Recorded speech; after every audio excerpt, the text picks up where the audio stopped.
Hello అండి. Welcome back to daily treats. ఈరోజు recipe చాలా టేస్టీగా ఉండే చోలే కర్రీని సింపుల్గా ఎలా చేయాలో చూసేద్దాం. ఈ చోలే కర్రీ పూరికి చపాతీకి పర్ఫెక్ట్ కాంబినేషన్. మరి ఆలస్యం చేయకుండా మొదలు పెడదాం. చోలే కర్రీకి తెల్ల శనగలు తీసుకోవాలి. ఈ తెల్ల శనగల్ని రాత్రంతా నానబెట్టుకోవాలి. నానబెట్టుకునే శనగల్ని ప్రెషర్ కుక్కర్లో వేసుకొని శనగలు మునిగే వరకు నీళ్లు పోసుకోవాలి. మూత పెట్టుకొని 4 విజిల్ వచ్చేంత వరకు ఉడికించుకోవాలి. ఇక్కడ శనగలు ఉడికిపోయాయండి. ఇప్పుడు కుక్కర్ ప్రెషర్ అంతా పోయాక మూత తీసుకుందాం. చూసారు కదా, ఇక్కడ శనగలు చక్కగా ఉడికిపోయాయి. ఇప్పుడు ఈ శనగల్ని పక్కన పెట్టుకుందాం. ఇప్పుడు కడాయి పెట్టుకొని అందులోకి తగినంత ఆయిల్ వేసుకోవాలి. ఆయిల్ హీట్ అయ్యాక మనం ముందుగానే కట్ చేసి పెట్టుకున్న ఒక మీడియం సైజ్ ఉల్లిపాయ వేసుకొని ఒకసారి అంతా బాగా కలుపుకున్నాక ఉల్లిపాయలు మెత్తబడేంత వరకు మగ్గించుకోవాలి.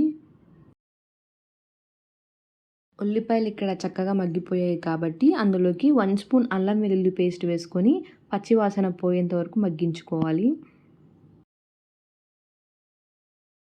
అల్లం వెల్లుల్లి పేస్ట్ పచ్చివాసన అంతా పోయాక మనం ముందుగానే మిక్సీ పట్టి పెట్టుకున్న 2 టమాటా పండ్ల ప్యూరీని వేసుకొని పచ్చివాసన పోయేంత వరకు మగ్గించుకోవాలి. టమాటా పండ్ల ప్యూరీ మగ్గిపోయేలోపు మనం ఒక మిక్సీ జార్ తీసుకొని అందులోకి మనం ఉడికించి పెట్టుకున్న శనగలు వేసుకొని ఇలా మెత్తగా మిక్సీ పట్టుకోవాలి. ఎందుకు ఇది అంటే కర్రీ థిక్నెస్ కోసం ఇలా శనగల్ని మిక్సీ పట్టుకున్నాను. మీరు కావాలంటే జీడిపప్పు అయినా వేసుకోవచ్చు. టమాటా పండ్ల ప్యూరీ ఇక్కడ చక్కగా మగ్గిపోయింది కాబట్టి మనం ముందుగానే మిక్సీ పట్టి పెట్టుకున్న శనగలు వేసుకొని ఒక్కసారి అంతా బాగా కలుపుకోవాలి.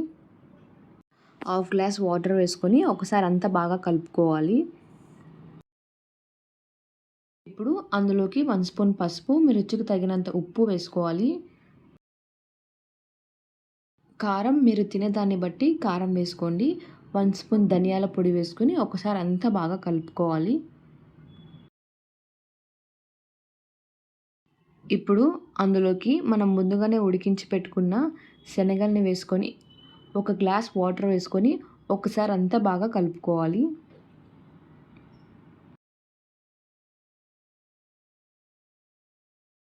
ఒకసారి అంతా బాగా కలుపుకున్నాక అందులోకి 1 స్పూన్ చికెన్ మసాలా, కొద్దిగా కరివేపాకు, 2 స్పూన్స్ ఎండు కొబ్బరి వేసుకొని ఒకసారి అంతా బాగా కలుపుకోవాలి.